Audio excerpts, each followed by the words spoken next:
Meantime, people who live at a mobile home park along the lower Clackamas River spent the day cleaning up after overnight flooding.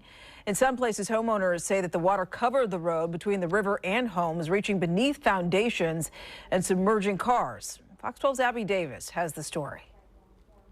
We've had floods, every few years in it, but it hasn't been this high in quite some time. Ruined fences, muddy roads, and lots of debris. Just some of the aftermath of overnight flooding at Carver Mobile Home Ranch. It got underneath a few structures.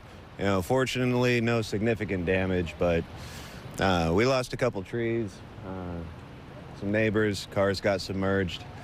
The storage area was wiped out, but nobody got hurt. Nobody lost a home. Thomas Molinari, who lives at the park along the Clackamas River, evacuated after he got a level 3 go now order late Thursday night. A lot of people went to stay with family or wherever they could. Some went to shelters. Some of us just parked on the high ground up top, slept in our cars. The water kept coming overnight, so people trying to rescue their belongings or prevent damage any way they could. We didn't sleep much. Yeah, it was crazy.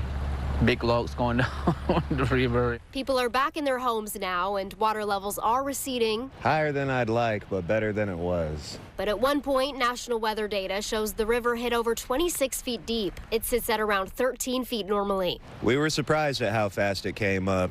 When the evacuation was issued, the level 3, a bunch of us just went knocking on door to door, making sure people were awake. That helping spirit still on display late Friday night. The way it's receding right now, we're very fortunate.